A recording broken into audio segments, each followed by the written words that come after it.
Olá pessoal, boa tarde. Pessoal que está chegando aí na nossa live, Papo Reto. Uma alegria falar com vocês mais uma vez. Hoje, nossa primeira live do mês de agosto de 2021, a live de número 14. Já por 14 semanas consecutivas nós temos realizado essa live. Muito obrigado aí pela participação, por nos acompanhar. Um abraço aí para Marisa Emerenciano. Marisa é uma espectadora assídua aqui da nossa live. Fernanda Oliveira Barros, obrigado Fernanda pela audiência também. Gratidão aí a todos que nos acompanham, né? Compartilham aí as nossas lives, compartilham depois os vídeos que a gente tira, né? Que são vídeos menores, que tratam de assuntos específicos. Então é sempre muito importante. Contribui, né, aí a discussão. A gente pode, através disso, depois ter um debate melhor, né, sobre os temas específicos, através das publicações, dos comentários lá no na nossa fanpage, aqui na nossa fanpage, né, também pelo Instagram. Eu agradeço bastante. A Marisa Merenciano está desejando Feliz Dia dos Pais a todos os pais, né, transmitir aqui esse recado. Depois a gente vai falar um pouquinho sobre isso, mas já trazendo aí o cumprimento da Marisa Merenciano. O Sandro Albergoni, né, também participando aí da nossa live. O Silvano, muito obrigado aí pela audiência de vocês. Gratidão aí pelo acompanhamento. Hoje mais cedo eu já postei aí na fanpage sobre a Lei Maria da Penha, completando no dia de hoje 15 anos da existência da Lei Maria da Penha. Parece que é algo impensável ter que existir uma lei que proíba a agressão doméstica, né? E a história da agressão, né, do desrespeito com a mulher é uma questão aí secular, né? Lamentavelmente a mulher ela sempre foi tratada como um ser inferior. Muito triste tudo isso, mas a história nos revela, não foi diferente aqui no Brasil, né? Pensando aí que a mulher só pôde começar a votar há menos de 100 anos, há cerca de 90 anos, que a mulher pôde ter o direito de votar e ser votada. Mas a mulher, né, sempre teve aí uma grande dificuldade na sua vida em sociedade, além do que o desrespeito, né, dentro de casa, por aqueles que deveriam, né, cuidar, né, pelo marido que deveria proteger, mas dali saíam as agressões, o desrespeito, né, e tantas situações, e durante muitos anos as mulheres sofreram as humilhações, os desrespeitos, e inclusive às vezes com conivência dos familiares, né, porque estava casada, o pai e a mãe não queriam intrometer no casamento, nem cunhado, nem irmão, e os abusos aconteceram, né? Quantas mulheres morreram vítimas da violência, quantas ações de feminicídio, né? A gente às vezes hoje vê aí nos noticiários e a gente fala, nossa, está aumentando a violência contra as mulheres. Não é que está aumentando, né? Eu acredito que a violência contra as mulheres já foi até maior em momentos passados. Porém não havia denúncia, né? Porém a questão da intimidação era tão grande que isso não chegava até as autoridades. Quantos crimes e quantas mortes não aconteceram no passado e que sequer foram descobertos. Então nós precisamos muito, né? Há 15 anos que existe essa lei. A lei homenageia uma mulher que foi agredida, que chegou a ficar numa cadeira de rodas, né, por conta das agressões sofridas pelo seu marido. Homenageia uma pessoa viva, né, uma questão interessante até a homenagem a uma pessoa viva, que é o símbolo da luta contra a violência, né, e essa violência doméstica ela precisa ser combatida, né, as pessoas de dentro do seu lar devem se proteger, né, devem se cuidar e não se agredir, né, então é uma questão triste, lamentável, e que logicamente, né, não existe uma família perfeita, não existe um casal perfeito, não existe uma estrutura familiar que sirva de modelo, e seria muito puritanismo de nossa parte acreditar nisso, mas o respeito ele pode sobrepor as diferenças e as divergências que existem dentro de uma família. a violência física, a violência psicológica, o desrespeito, né, a violência financeira, que é muitas vezes privar a outra pessoa de ter a sua autonomia. Isso é muito triste. Então a gente precisa lutar contra isso, combater isso, para que efetivamente a gente tenha, né, uma sociedade justa, uma sociedade mais humana. Aqui a figura da mulher, mas criança, idoso, né, deficientes, pessoas que muitas vezes não têm como reagir e que sofrem, né, barbáries muitas vezes dentro da sua própria casa. Então que nós reflitamos sobre isso e que nós lutemos a cada dia contra a violência doméstica. Pessoal que está chegando aqui, deixar aqui o nosso abraço, o nosso cumprimento. Aqui é o João Luiz Magalhães, né, vice-prefeito de Andradas. O João Luiz é sempre também um espectador assíduo nosso aqui. O Silvando mandando um abraço. A Mercedes Pérez, obrigado aí pela sua audiência. Vereador Gustavo Xavier aqui de Andradas, muito obrigado aí pela audiência. Obrigado a Rita Turgante, né, gratidão aí pela audiência. O Ayrton Torres, também sempre um espectador nosso aqui nos acompanhando toda semana. A Rita de Cássia Melo Oliveira, nossa amiga Rita, um abraço para você, toda a sua família, Rita, obrigado pela sua audiência. Antônio Fernando, né, Antônio Fernando que reside em Andradas, mas tem uma grande parte da sua família lá no município de Cabo Verde, né, abraço a ele e abraço a todo o pessoal de Cabo Verde também que nos acompanha. Regiana Beraldo da Silva, obrigado pela audiência. Renata e Alessandro Milan, né? Esse casal aí, amigo nosso, que também sempre nos acompanha. Hoje é aniversário do Alessandro Milan. Parabéns, Alessandro. Nós temos um tema que nós vamos tratar aqui hoje, que foi sugerido pelo Alessandro. E eu deixo aberto para vocês, né? Encaminhem para a gente os temas que vocês acham importante ser discutido aqui, que a gente, com o maior prazer, vai tratar aqui do tema, explicar, colocar a nossa posição. O Márcio Cândido nos acompanhando também, o Márcio lá do Distrito Campestrinho Andradas nos acompanhando. Douglas Moraes, lá da cidade de Eloy Mendes, né? Obrigado, Douglas, pela audiência, obrigado pelas felicitações do Dia dos Pais, também desejo para você um grande abraço. A Vânia Martelli, que também sempre nos acompanha aqui, muito obrigado, viu? O vereador Jean Vitor Águida, lá do município de Campo do Meio, também nos prestigiando aqui com a sua audiência. Muito obrigado, né? Agradeço aí muito, né, essa participação de vocês. O Sandro Albergoni está dizendo aqui, né, não só a doméstica, e sim todas as agressões ao ser humano, né, perdeu o seu valor da vida, né? Infelizmente existe, né, o respeito, o desrespeito, né? E a questão da violência doméstica tratada pela Lei Maria da Penha, ela vem tratar de um assunto específico, mas logicamente, né, que concordo plenamente com você, Sandro, a gente tem que procurar combater todo tipo de violência.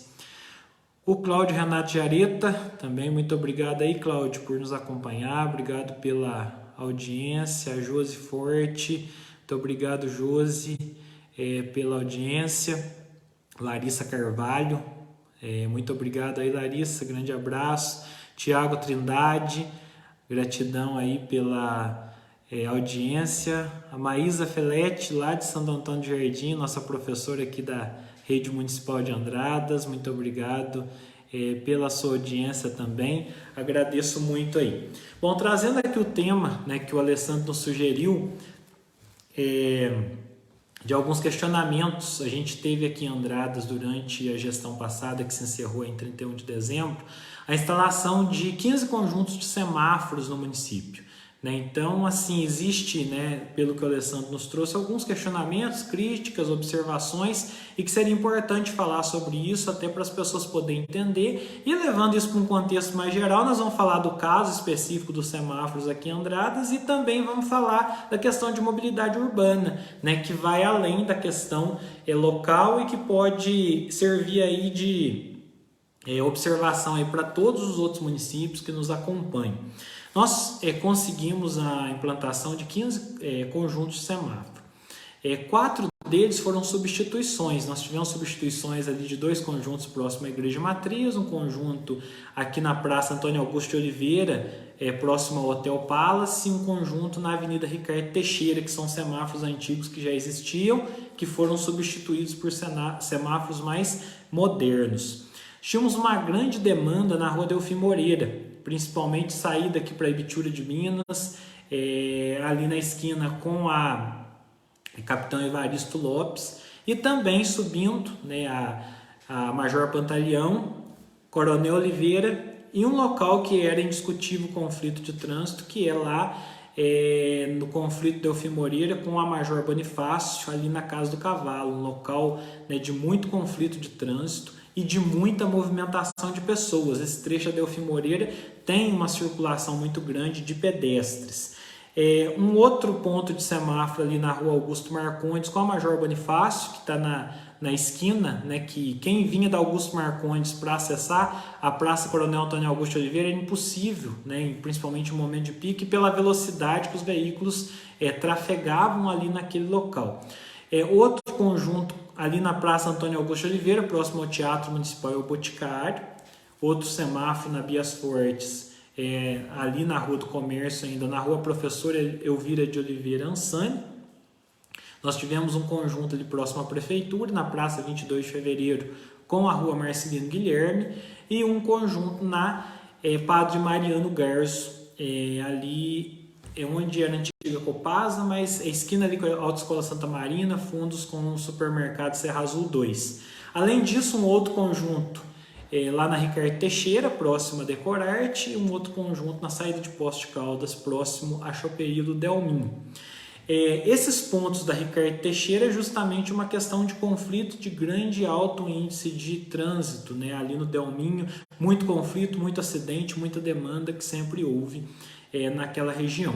Como que foi feita a escolha? Foi levantado esses pontos de maior conflito que tinha dentro do município. Isso foi submetido à avaliação do Conselho Municipal de Trânsito, que existe, né, no município de Andradas, e que na época foi deliberado por ele. O Conselho tem representantes de todos os segmentos da sociedade civil organizada e das instituições de segurança pública, das instituições né, que lidam diretamente com essa questão de mobilidade, e foi deliberado quanto a isso. Então, todo esse eixo que tem ali mais na parte central do município, da cidade, ele foi deliberado pela questão do pedestre, né? Até o final do ano passado, a gente não tinha nenhum espaço para o pedestre em Andradas. O pedestre tinha que passar a intercalar entre quando abria uma rua e fechava outra, mas se ele precisasse atravessar em um local onde não tinha, né, a possibilidade, como a Ricardo Teixeira, por exemplo, que estava sempre algum carro fazendo alguma conversão ou fazendo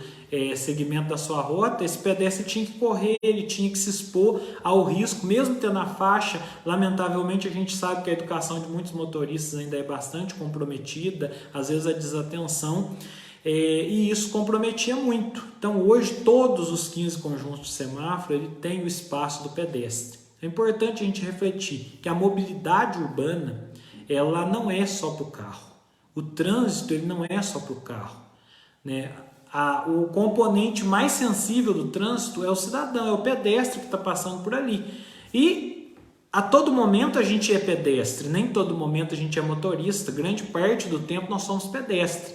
Então, logicamente que há, né, sempre uma demanda. Quem sai de carro, quer chegar rápido, né, tem essa dificuldade. Então, para as pessoas que residem na cidade, há outras alternativas de mobilidade, né, por outros bairros e outras vias de acesso. Por exemplo, a descida na Eduardo Amaral não tem nenhum semáforo, então há uma possibilidade. Porém, muitas vezes as pessoas ainda abusam da velocidade, estando dentro de uma área urbana onde pessoas circulam o tempo todo.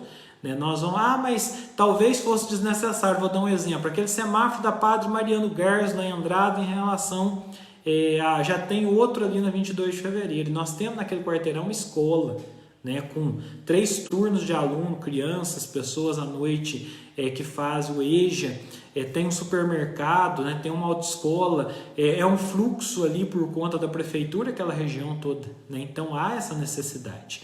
Existe dentro do planejamento semafórico a possibilidade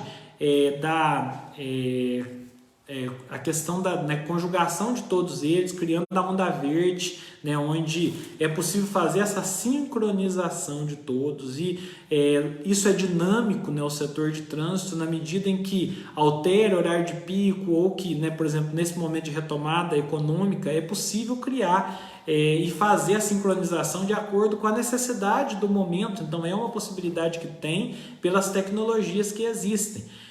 A gente sabe que causa algum incômodo, mas quando a gente vai discutir mobilidade, nós temos que ter responsabilidade, repito mais uma vez, com o pedestre.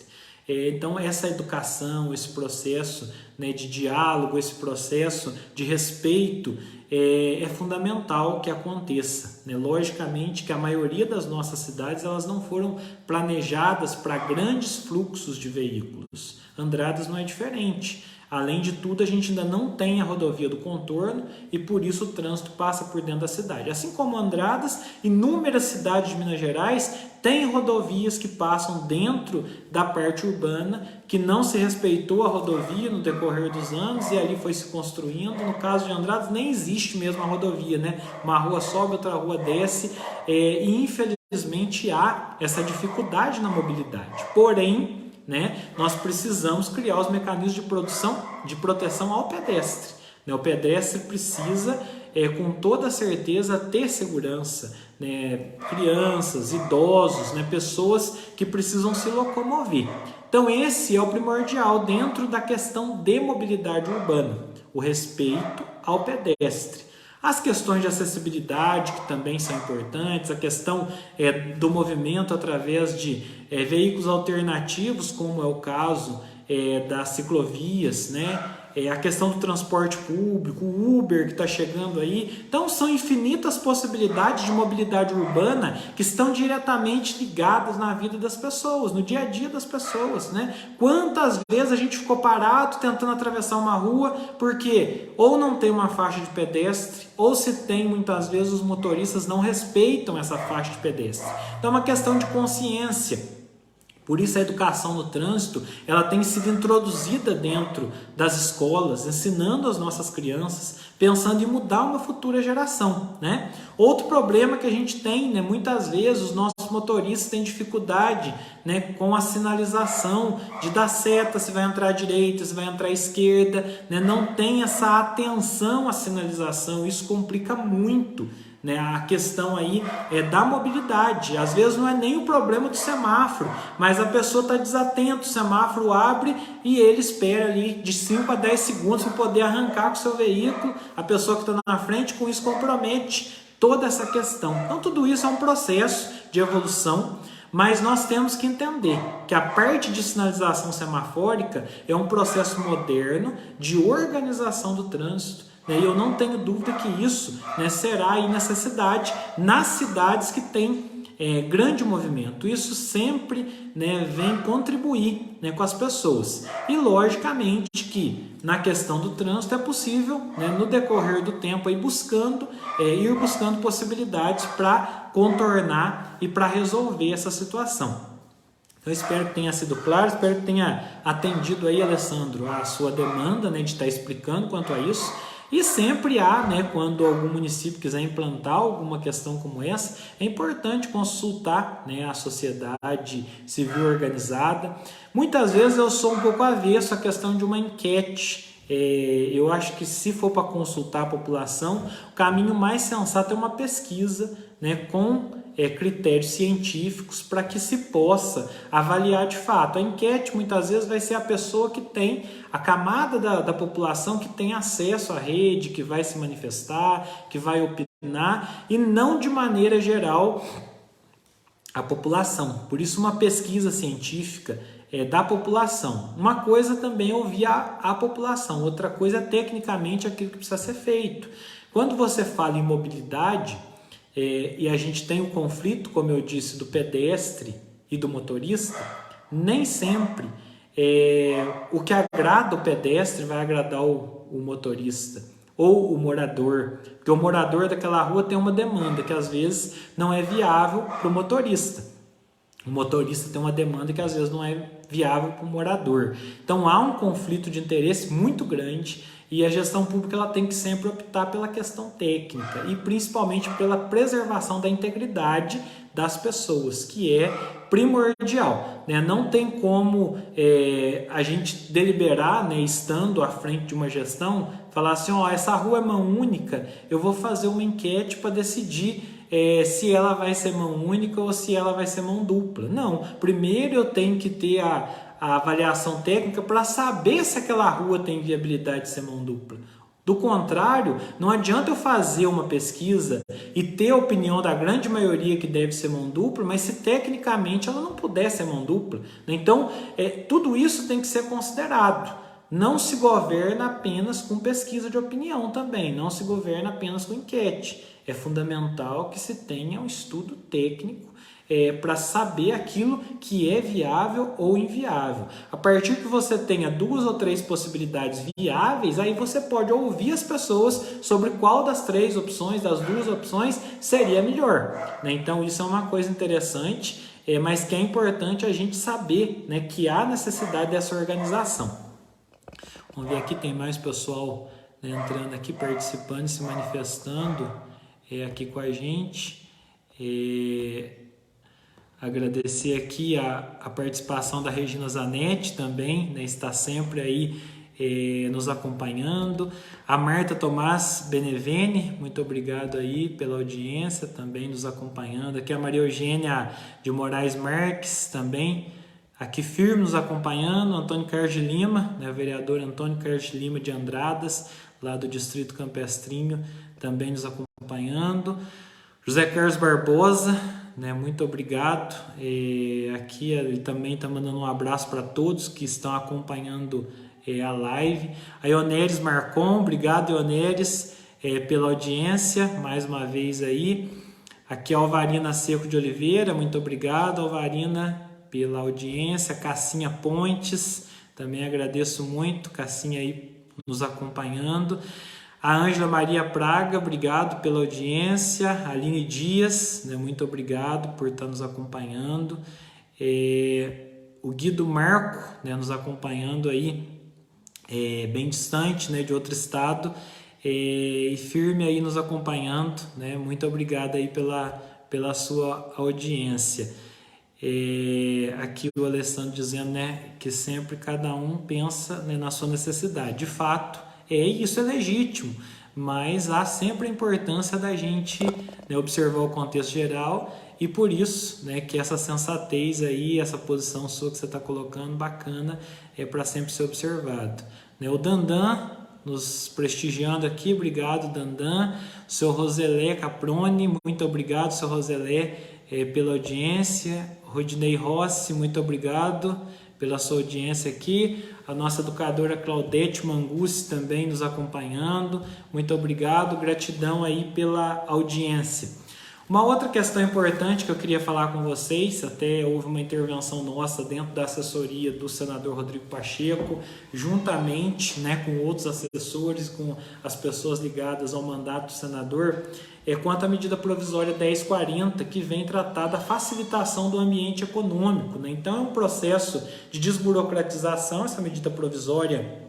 Ela foi proposta pelo presidente da República, né, editada e encaminhada ao Congresso Nacional, já foi aprovada na Câmara dos Deputados e ela, né, foi encaminhada para o Senado com algumas emendas que foram colocadas e nós fomos procurados pelo presidente do CREA, né, inclusive o João Luiz, vice-prefeito de Andradas, ele é membro da diretoria aí do CREA de Minas Gerais e o presidente, o engenheiro Lúcio Borges, ele nos procurou com uma grande preocupação, que dentre as emendas que tinham sido colocadas, o deputado que apresentou lá estava colocando a possibilidade de uma construção que demandasse até 140 kVA de energia elétrica, não precisasse ter um responsável técnico, um engenheiro eletricista, para fazer esse projeto, não precisasse de ART. Então isso pode corresponder a um prédio de 10 andares, só para a gente ter dimensão da relevância de tudo isso. E houve essa preocupação por parte do CREA, né, muito bem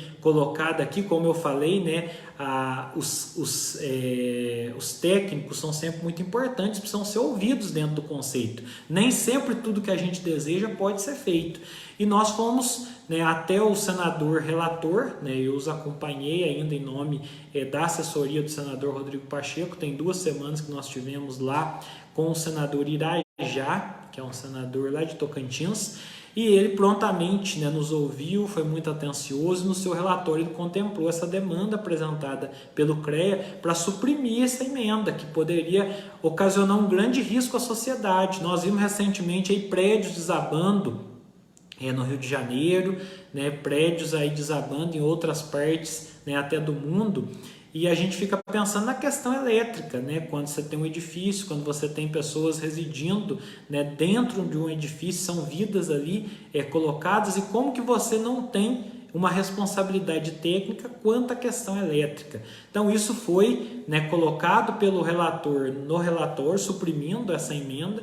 Isso foi acatado pelo presidente Rodrigo Pacheco, presidente do Senado, e a medida provisória segue agora tramitando sem, né, essa anomalia que foi colocada na Câmara dos Deputados, e com certeza será uma medida provisória que já está beneficiando, e ao se tornar uma lei agora vai beneficiar muito mais, né, a retomada econômica do país, a facilitação do ambiente de negócio, a desburocratização, que é isso, né, que o setor produtivo no dia a dia busca para facilitar suas ações, né? O poder público tem um papel fundamental no zelo, no cuidado, no respeito pelas questões do dia a dia. Mas o poder público ele não pode ser um dificultador do avanço, do desenvolvimento aí da produção do dia a dia. Então, se o poder público não pode ajudar, ele deve não atrapalhar, né? E logicamente que as burocracias desnecessárias elas precisam ser suprimidas, e é isso que tem sido feito. O presidente do Senado ele tem sido bastante sensato em tudo isso, né? O Senado nunca produziu tanto como tem produzido nesses últimos meses, inclusive ali, né, sendo o presidente o principal, né, condutor de todas as reuniões. Não é comum isso acontecer, né? Geralmente o presidente delega isso ao vice, o presidente está viajando, então, mas Rodrigo Pacheco tem sido ali bem dedicada a essa função de estar conduzindo os trabalhos do Congresso Nacional, e essa medida é de grande valia para o nosso país.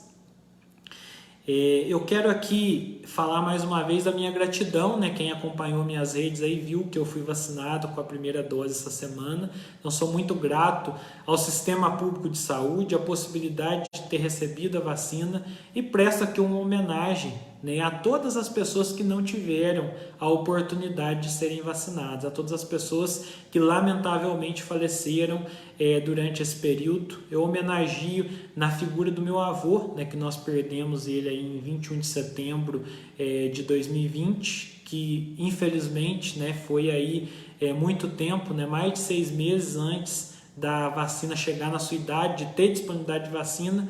Então eu homenagio a todos os falecidos que nós tivemos aqui em Andradas, na nossa região, no nosso Brasil, no mundo todo, na pessoa do meu avô, né? E a vacina, com certeza, ela deve ser procurada por todos aqueles que já estão na faixa de vacinação, e não podemos abrir mão nem da primeira nem da segunda dose, quando não for dose única. Então vamos nos organizar, vamos vacinar, vamos fazer a nossa parte, né? Isso, se vacinar é cuidar de si, mas também é cuidar do próximo, é ter respeito pelas pessoas, né, pelas crianças que ainda não podem ser vacinadas, pelas pessoas que têm algum tipo de proibição de receber a vacina. Então nós que podemos, precisamos correr, tomar as medidas, né, tirar o nosso tempo e fazer a nossa parte. Isso é uma atitude cristã, isso é uma atitude cidadã, isso é uma atitude de respeito com as pessoas.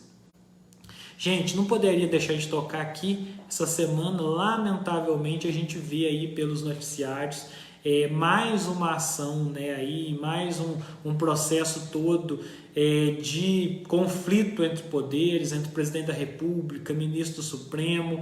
É uma situação muito delicada que o nosso país vive, né? E o tempo todo vem essa conversa de que, né, pode não haver eleição, que é isso, que é aquilo, e ataque ao TSE, e resposta, e reunião com os presidentes dos poderes, e cancelamento pelo presidente do Supremo. Então a gente vive hoje um momento de estremecimento dentro do processo democrático do nosso país. É um processo importante de discussão, de maturidade? Eu não tenho dúvida que seja. Mas eu acredito que as divergências elas precisam ser tratadas e precisam ser resolvidas. Não dá para ficar nessa discussão de relação que parece mais um casamento que, né, tá querendo dar certo, não está querendo dar certo e resolve tudo hoje, amanhã já complica de novo, né? E é muito triste a gente ver um presidente da República, um presidente do Supremo, um presidente do TSE e essa discussão, e aí começa a criar militância entre a população contra ou a favor disso, e voto impresso, e cria-se factoides dentro desse processo, e isso é muito ruim. Eu acredito que cada um tem direito de defender seu ponto de vista, né? Mas o presidente da República, um deputado, um senador, eles precisam ter mais responsabilidade com a representatividade que eles têm. Não é um cidadão falando, né? Não é uma pessoa que não está investido de uma responsabilidade como eles estão. Ali eles não representam apenas a figura deles. Não é o Bolsonaro, não é o Fux, não é o Barroso. Ali eles representam a instituição. Bolsonaro representa o poder executivo, ele representa o Brasil à frente do poder executivo. O Fux representa o Supremo Tribunal Federal, juntamente com os 11 ministros que ali estão, assim como o Arthur Lira, como presidente do Congresso, ele representa 513 deputados, assim como o Rodrigo Pacheco, presidente do Senado, representa 81 senadores. Então há uma responsabilidade institucional que vai muito além da vontade pessoal, da opinião pessoal de cada um. O que nós precisamos no Brasil nesse momento é de sensatez, é de observar a situação, é de ponderar. E acima de tudo, gente, é de defender a democracia do país. Não dá para ficar colocando gasolina no fogo. Eu sou a favor das pessoas ter posições. Eu tenho posições muito claras. Eu tenho opiniões muito bem definidas. Eu não costumo ficar em cima do muro nas minhas decisões. Eu não costumo deixar as coisas passar batido e sempre que necessário e possível, eu me manifesto, eu me posiciono. Eu sou a favor disso. Não acho que seja ruim, não, que as nossas autoridades tenham posicionamentos, mas desde que haja o respeito, e principalmente o respeito à democracia. Eu acho que essa é a reflexão que nós, enquanto sociedade, precisamos fazer. E eu repito mais uma vez aqui, eu não quero viver numa ditadura, seja ela de esquerda, de direita, civil, militar, seja ela o que for. Eu não quero viver em uma ditadura. A geração antes da nossa lutou muito para que a gente tivesse direito de opinar, de dar o nosso voto, de escolher os nossos representantes. E nós não podemos abrir mão desse direito. Então, eu não quero, e eu acredito que muitas pessoas não queiram, viver em uma ditadura.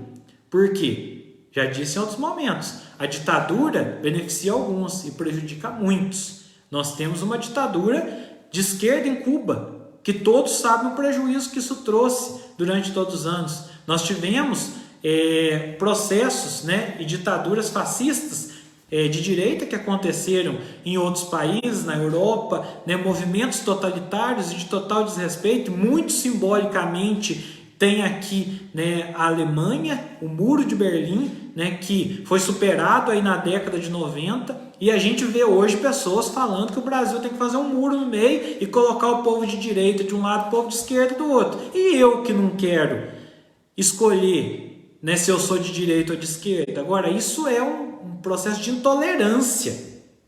Se eu não posso conviver com outra pessoa por causa da opinião política dela, eu sou intolerante. Eu não tenho respeito pela forma com que a pessoa pensa. Então nós temos que respeitar sim. Quem se declara hoje de esquerda no Brasil é menos de 20%. E quem se declara de direita é menos de 30%. Então, ou seja, nós temos mais de 50% de pessoas que não estão preocupadas com os conceitos ideológicos de direita ou de esquerda. E nós não temos que julgar isso, gente. Nós temos que construir pontes e não muros. Os muros separam as pessoas, destroem as pessoas, trazem sofrimento. Nós precisamos construir possibilidades. Sem abrir mão do nosso pensamento, ninguém precisa mudar o jeito de pensar, é só respeitar o outro. Infelizmente, nós estamos chegando no ponto que nós estamos, porque nós não estamos apenas emitindo a opinião, nós estamos atacando a opinião de quem pensa diferente da gente. Isso é muito perigoso. A nossa opinião, ela precisa ser preservada. Agora, se o outro pensa diferente, paciência, vamos respeitar. Tem gente que acredita que a Terra é quadrada, vamos respeitar. Desde que isso não interfira no dia a dia e na vida das outras pessoas, cada um pensa como quiser. Tem gente que acredita em Deus, a grande maioria acredita em Deus. Nós temos uma grande percentual de pessoas que são cristãos, e nós temos pessoas que dentro do cristianismo são católicos, outros são evangélicos. Fora do cristianismo tem as pessoas que são judeus, que não são cristãos, e outros que acreditam em Deus, que acreditam em outros deuses. Nós temos pessoas que são ateus. E por isso, nós precisamos respeitar todos para a gente ter o nosso conceito de sociedade e para a gente conseguir construir isso, gente. Se a religião já há muito tempo tem trabalhado esse conceito ecumênico de união, por que é que a política vai vir estremecer a relação e criar intolerância entre as pessoas? Isso é muito triste, é muito ruim. Nós precisamos combater isso. Vamos pôr a nossa opinião? Vamos, mas sem extremismo, sem desrespeito à democracia. E eu vou repetir isso que o presidente do Senado ontem disse, que quem se declara contra a democracia é inimigo da nação. É inimigo, não dá para se declarar contra a democracia. Opinião, maravilha. Agora, atacar um sistema democrático, isso não pode ser tolerado nem permitido, jamais. Encerrando aqui, gente, eu quero deixar os cumprimentos a todos os profissionais da educação. Já me manifestei ontem, que foi o dia dos profissionais da educação, mas deixar aqui meu carinho, meu reconhecimento e minha gratidão pela colaboração de todos vocês com as nossas crianças, com os nossos adolescentes, com os nossos jovens, pelo comprometimento.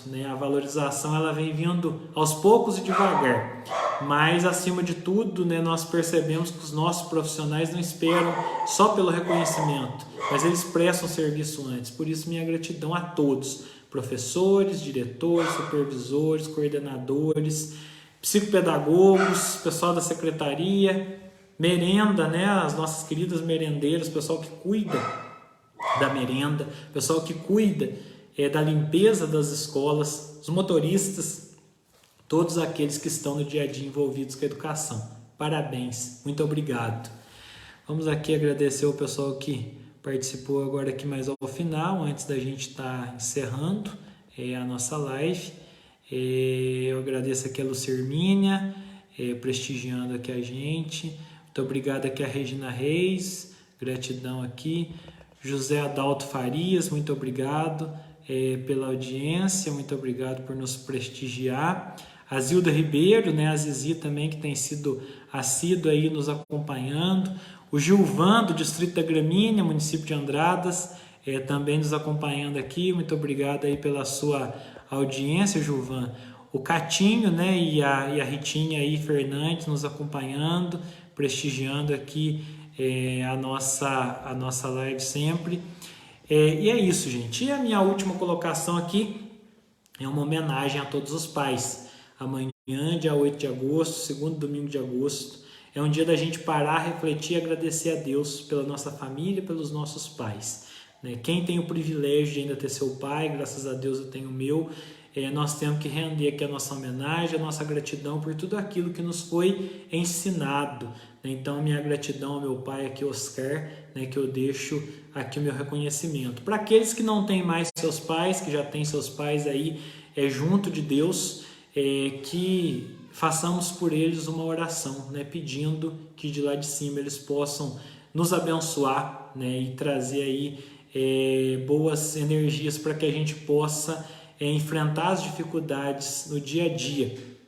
Para nós que somos pais, e hoje eu tenho esse privilégio de ter 2 filhos, pedir que Deus nos dê sabedoria e força para que nós possamos conduzir a nossa família da melhor maneira possível. Aquelas mães que assumem esse papel de pai e que tocam, né, toda a responsabilidade do dia a dia do seu lar também, os nossos cumprimentos a todas essas mães, a todos os pais que também fazem o papel de mãe no dia a dia. Então nós temos a família com certeza com o seu comprometimento, com sua responsabilidade, com o seu respeito. Que Deus ilumine, né, todos os pais, todo o dia a dia dos pais. Mas é sempre importante lembrar que há um momento de parar, refletir, agradecer a Deus, pedir saúde, né? Pedir paz, pedir paciência, pedir acima de tudo que haja, né, compromisso de cada pai com seus familiares, de cada filho com seus familiares, e que a nossa família possa seguir, apesar de todas as dificuldades, enfrentando os desafios, seguir sempre adiante. É isso aí, gente, né? Encerrando a nossa live de hoje. Gratidão mais uma vez a todos, né? Sábado que vem nós estaremos aqui de novo às 16 horas. Que vocês tenham um ótimo domingo.